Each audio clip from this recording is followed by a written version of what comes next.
A bunch of questions here that we're going to go through. Roddy's been gracious enough to say, hey, no topic is taboo.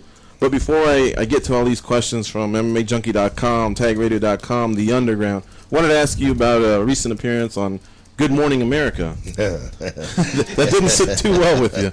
No, guy's a jerk, man. Ted Winner was his name. And he came to the Planet Hollywood. And they were very gracious, Planet Hollywood, in opening up a suite, and they did about a 2-hour interview, and then they went outside and had me outside and filming some stuff for flowers on it, icing, and then they went and called the cast in early and did a bit of a rehearsal, and then they shot the entire show, and they were asking me questions, deeper questions, such as and he was saying, your character.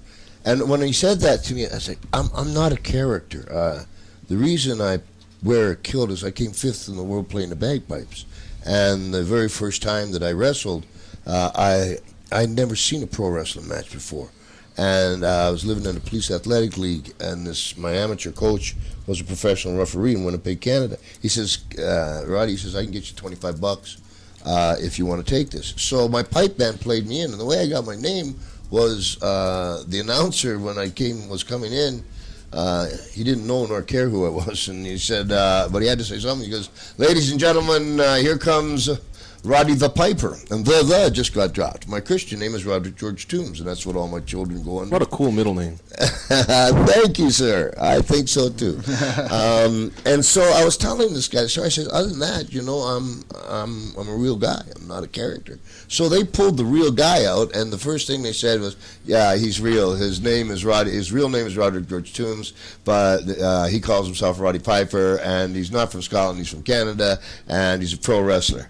You jerk. And they didn't, the cast, that's what bothered me, was the cast had come out from Tony and Tina's wedding on their own time to be filmed, and to clump it in a piece of garbage that they had on a Saturday is a waste of my time, because I don't need your press. I got more press than I can handle, and I thought ethically, and he was running around saying, "I can make Roddy Piper cry." Well, you know what? Maybe I'll come on down there and you can make me cry. I'd like to give that a shot. I opened my heart out to him. I got my money on you. I opened my heart, and a lot of us we're pretty gentle outside the ring.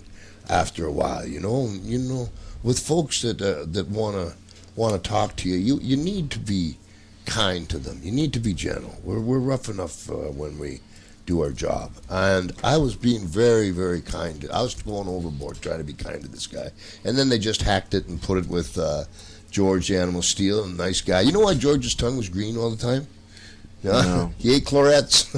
Everybody used to think he painted it. No, he just ate chlorets all the time. So they got George on the beach, and they've got Brutus Beefcake, great guy, and he has a pool business, I think.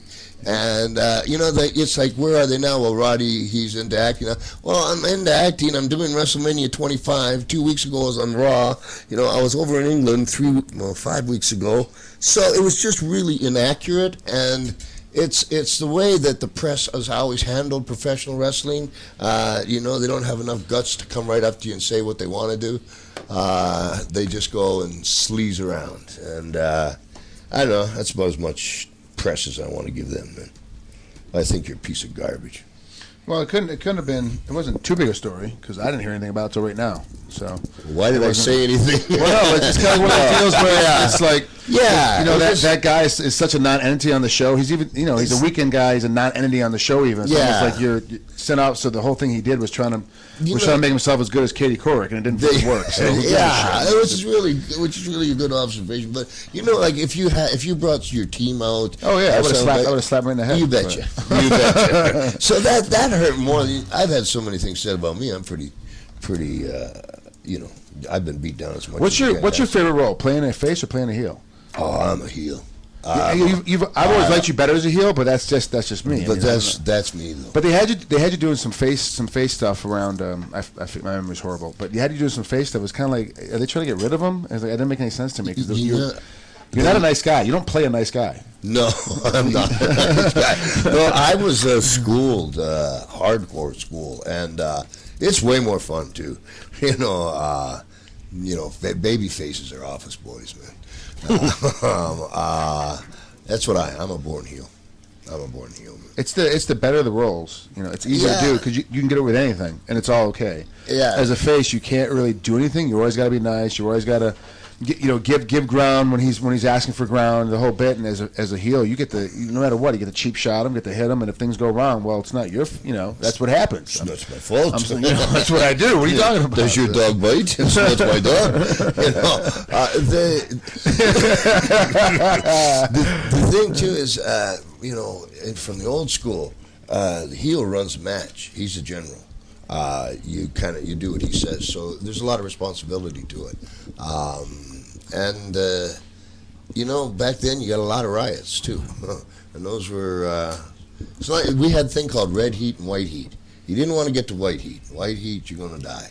I've been stabbed 3 times. The last one, an inch from the heart, and that's taking it too far. If you just get red heat, then you're going to draw a lot of money.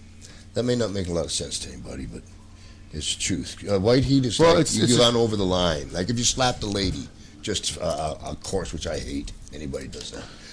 But if you slapped a lady, all of a sudden, I tell you, I was in Bakersfield one time, and I was a heel, and boom, boom, I was doing this thing with this guy, and I jumped out of the ring to go back to the dressing room, and there was a dad and wife, young people. They had a baby, and the dad had the baby in his lap, and he just forgot, and he jumped up to yell at me, and the baby went and dropped on the ground. Whoa! And then his wife just plowed him one, but like the whole arena just came to, including me, just to a stop, like time. And I'm for there's a tremendous amount of guilt, but that's would be called white heat.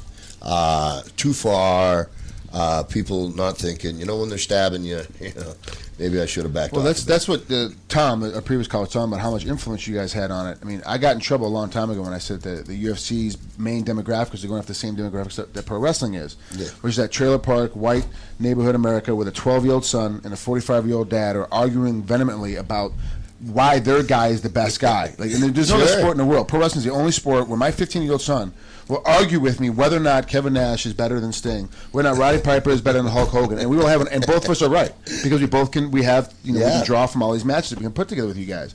And that's what I got a lot of trouble for saying that because no, we're not. But that's really what MMA is. It's the same demographic. Yes. A lot of my, I always, anybody asks me, they always say, because I'm a big heel. Every time I fight, I'm the big heel. I'm the first one talking shit and the first one throwing stuff out there. That's just what I do. Gotcha. And I always says from reading Muhammad Ali's autobiography. That's why I did it, because Muhammad Ali said he was, on that radio station.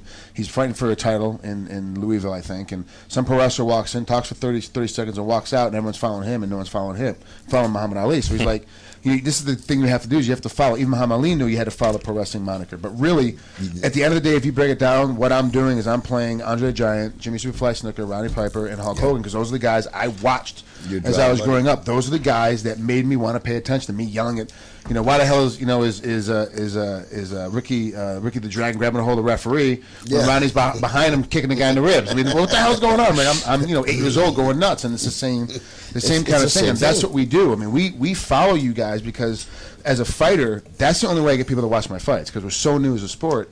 No one's going to watch a fight if there's no hype behind it. If you got two guys that don't say anything. You got to feel for the guys. The heel draws a lot more emotion, I think, out of the fans. And I like that in your sport. I think some people think it takes the purity away from it. No, because once you talk it, the problem is you got to go in there and back it up. So it doesn't take the purity away. There was something you reminded me of, but too many punches I was going to tell you about. Yeah, sorry. All right, maybe we'll get back to that, Rodney, in a second. I got a phone call here from Belgium.